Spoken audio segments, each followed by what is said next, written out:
Waalaikumsalam warahmatullahi wabarakatuh. Semoga Buya, Umi, dan keluarga dan seluruh santri Al-Bahjah dilindungi oleh Allah Subhanahu wa Amin ya Ta'ala. rabbal alamin. Amin ya rabbal alamin. Buya, izin bertanya, Buya.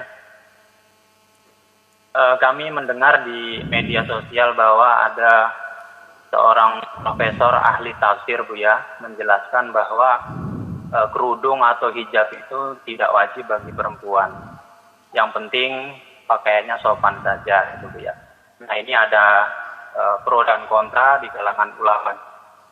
Nah, akhir-akhir ini juga mendengar bahwa ada seorang ulama ahli tafsir juga, tidak hanya sama dengan kita, menjelaskan bahwa hukum, Buya, fikih dakwah gitu, bukan hukum gitu, Buya. Baik. Beliau ini sedang menjelaskan fikih dakwah hukum. Nah, bagaimana dengan kita yang orang awam ini memahami ini, Buya? Syukron, Buya, atas jawabannya. Mohon doa selalu, Buya. Assalamualaikum warahmatullahi wabarakatuh. Waalaikumsalam warahmatullahi wabarakatuh. Sederhana sebetulnya. Ulama sudah jelas, ada gunung besar para ulama.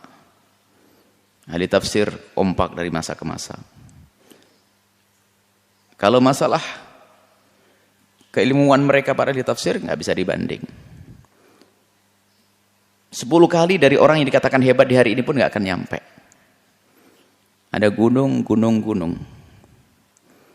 Kemudian ada batu besar di rumah kita. Memang besar zaman ini, batu itu besar menurut di lingkungan kita. Akankah kita banding batu ini dengan gunung sana? Ya tetap tidak. Ulama sudah jelas fatwa ini, bahwasanya menutup kepala adalah kewajiban dan itu adalah aurat, sudah jelas. Kecuali muncul dari, mohon maaf, kelompok-kelompok yang dihembuskan dari orang-orang yang terkena pemikiran-pemikiran orientalis, liberal dan sebagainya untuk meragukan Islam, meragukan ahli tafsir, meragukan ulama, maka muncul fatwa semacam itu. Itu fatwa yang nggak dianggap. Maka biarpun muncul dari orang yang katanya ulama hari ini kalau berbeda dengan petuah-petuah ulama-ulama besar, ya jangan didengar dong. Maka kita tidak perlu bingung, bukan sebuah kontroversial ini. Yang menganggap ini bukan sebuah kontra, tidak perlu kita, karena tidak perlu dianggap. Sudah selesai. Akankah kita mengalahkan dengan imam-imam ahli tafsir yang lebih dahulu dari Tabari, Ibnu Katsir dan yang lainnya? Hanya gara-gara hari ini mungkin dia masyhur di media dan sebagainya? Nggak bisa dong. Lah kita kan bisa mikir. Jangan dirusak anak-anak dengan fatwa-fatwa semacam itu. Anda tidak usah menoleh. Sederhana, itu adalah fatwa yang aneh, bertentangan dengan para ulama dan selesai. Nggak harus dianggap sebagai sebuah sebuah khilaf. Karena khilaf itu di kalangan orang-orang besar.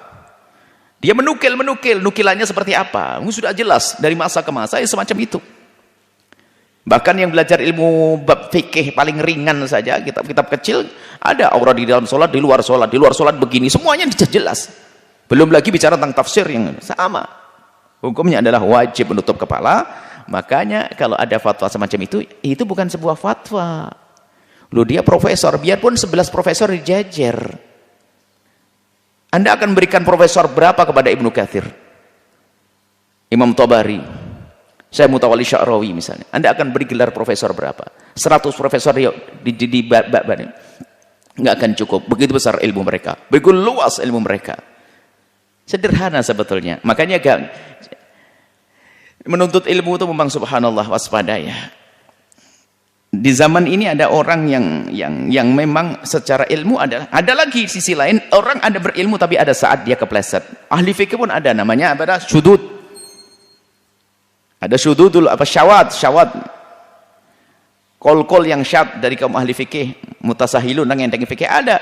Jadi setiap ilmu kadang-kadang ada orang kepleset. Misalnya ada Imam Tabari ada kesalahan dalam hal ini, ada. Tapi ya, ulama ngerti yang salah jangan diambil.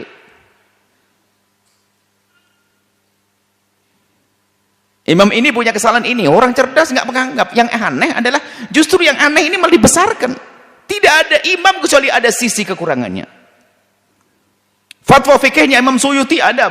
Orang mutaakhir menyebut kelemahan Imam Suyuti dalam fatwa ini. Nah, cukup fatwa ini dipinggirkan gitu saja, selesai. Tidak dianggap ini sebuah khilaf yang menjadikan heboh dan ini yang paling benar. Ini salah kita memahami. Jadi mungkin orang itu adalah alim, akan tapi di sisi ini dia adalah ya jangan didengar, ini saja dicoret. Kecuali memang berangkat dari pemikiran yang salah, pemikiran-pemikiran yang lebih cenderung kepada pemikiran orang yang bebas, nggak mau diatur, liberal dan sebagainya. Pemikiran-pemikirannya bebas yang nggak ngikuti manhaj berpikir ahli tafsir, manhajnya ahli hadis, manhajnya dalam memahami fikih. Ya seperti itu. Ya jangan diikuti kalau orang semacam itu. Intinya sederhana, jangan didengarkan, selesai. Kita diajari kalau memang ada kol-kol yang aneh, sudahlah. Kol yang aneh tidak dianggap sebagai sebuah khilaf. Mungkin dia saat tidur berfatwa, atau dia lupa, lalai atau salah paham, atau ada tekanan dan sebagainya, selesai.